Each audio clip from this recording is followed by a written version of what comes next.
Hey guys, welcome back to Hit or Miss Aquariums. This is Ryan speaking, and today we're going to be talking about chasing parameters, specifically my hunt on chasing pH.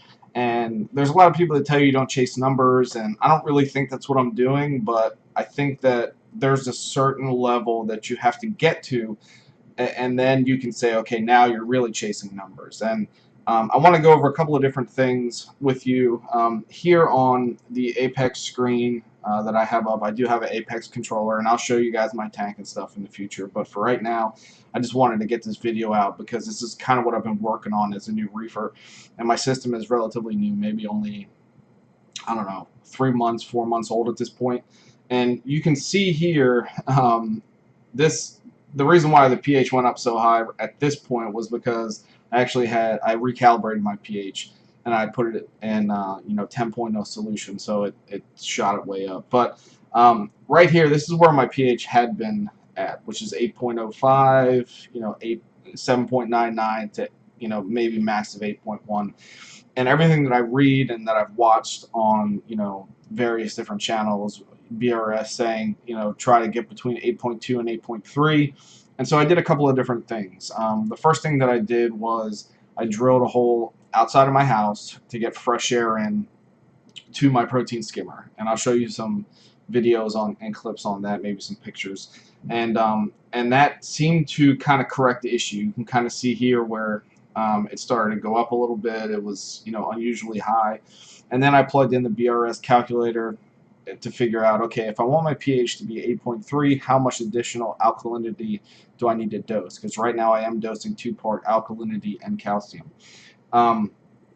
And you can see I got it right where I wanted it. 8.34 was a little bit too high, but I wanted 8.3, but then it just started decreasing all the way until I got back to about 8.15, and then you can see it went up to 8.26, and I'm okay with this figure here. But where we ended up now is back down to 8.18. I'm going to kind of explain to you what happened. So a lot of people may not believe that carbon dioxide can have a large effect on your tank's pH, and for those that don't have an aquarium controller, they may not even notice that this is happening. But as you can see here, this is between 725 and 8.1, and so if you look at about 729, pH is 7.96, 7.99, 8.02, which is what the normal range was before I was was dosing anything additional, or I added the fresh air. And then right here you see this giant dip where it went down to 7.76, and I had a excuse me, I had a party for my brother-in-law who just graduated college a couple of months ago, and we had probably about 20 to 25 people in our house. And so and really there wasn't a lot of people in the basement. They were just all on the first floor talking, and a lot of us were even outside for the majority of the day. And you can see here, after everybody left is when the carbon dioxide kind of settled, and then right at about 12 to 12:30 I started getting alarms on my phone because my pH had dropped to 7.76, and then as the course of the day went back up, it started increasing. One of the things that I heard was on a BRS video where they actually talked about how many people were in their office, and they put in CO2 scrubbing media as a result, and their pH has increased, and as their pH has increased, the amount of calcium and alkalinity that they had to dose, specifically in the BRS 160, almost doubled. And that's what gave me the thought that maybe the same thing is happening with mine, because my pH was lower, 8.0, 8.1. Once it got up to that range where they really start to grow more, 8.2, 8.3. And so this is really when I said, okay, now I fully am a believer that you need fresh air in your tank, and I drilled a hole outside pretty soon after this event, because I knew that if I was going to have people over like that, I did not want my pH dropping that much anymore. So just something to take a look at, and maybe open some people's eyes to the fact that your pH may be swinging more than you think it is, and that could be detrimental to corals, or even your fish if it gets too low. So I've been dosing, if you watch my previous video, about 50 milliliters a day of alkalinity solution as well as calcium solution. And so my parameters were stable at that point, but my pH was low. And so I thought initially that it was because of the fact that I wasn't having fresh air. I had too much carbon dioxide because my tank is in the basement. But after I added the fresh air, it still wasn't increasing to the point where I wanted. I increased my calcium and my alkalinity dosing to 75 milliliters over the course of the day instead of 50, and that's when you start seeing it come up here to 8.28, 8.27, and then you can see it starts to drop back off here.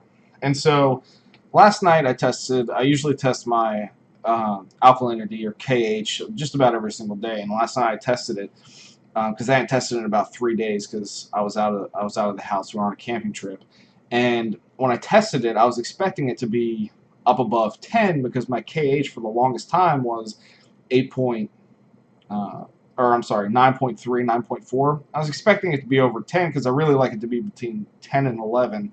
When I tested it, it was 8.5, and I thought, how can this be? increasing my dosing. Why is my KH dropping?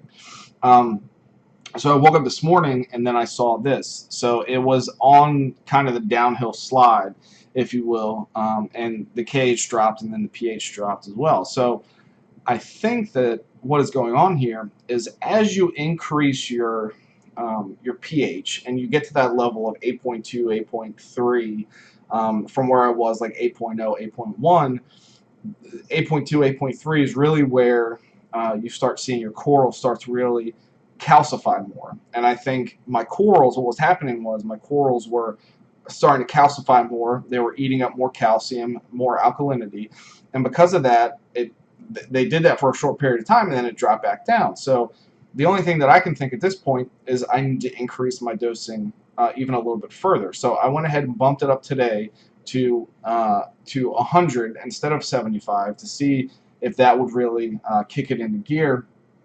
And that I just did that at about 8 o'clock this morning. So I'll report back to see if that is actually the case. But I think that there's a difference between chasing pH to get yourself in the right balance and chasing numbers or pH once you're in the right balance to really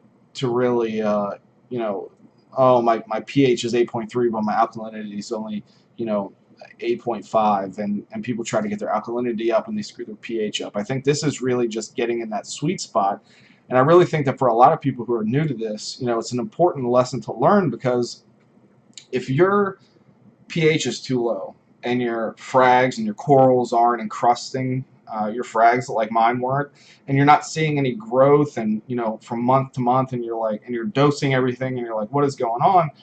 I think that once you get that sweet spot up to 8.2, 8.3, you're really going to see quite a lot of growth. At least I'm hoping in the weeks to come that I'll start to see more growth and then more calcification of each coral. So stay tuned. I will update you guys accordingly, and please, as always, ask any questions below. But I think that's what's going on here, and so we'll see what happens in the weeks to come if I'm correct. And if that is the case, then and I still haven't found the exact spot yet. I'm at 100 milliliters when I was at 50. So technically, my corals are absorbing twice as much of the solution of the alkalinity and the calcium than they were at a lower figure. And I've checked for precipitation, and for those of you who don't know what that is, it's when your calcium and your alkalinity solution actually precipitate out, so they're not absorbing anymore, and they're just leaving calcium or alkalinity deposits on your water heater or in your sump somewhere, or something like that. And that's not what's happening here. So I'll keep you guys updated. If you guys have any hints or tips or any recommendations for me, please leave them in the comments below. And if you like this video, please like it and subscribe, and there will be more in the future. So thank you guys so much. And again, this is Ryan from Hit or Miss, and I hope you guys have a great reefing day. Thanks.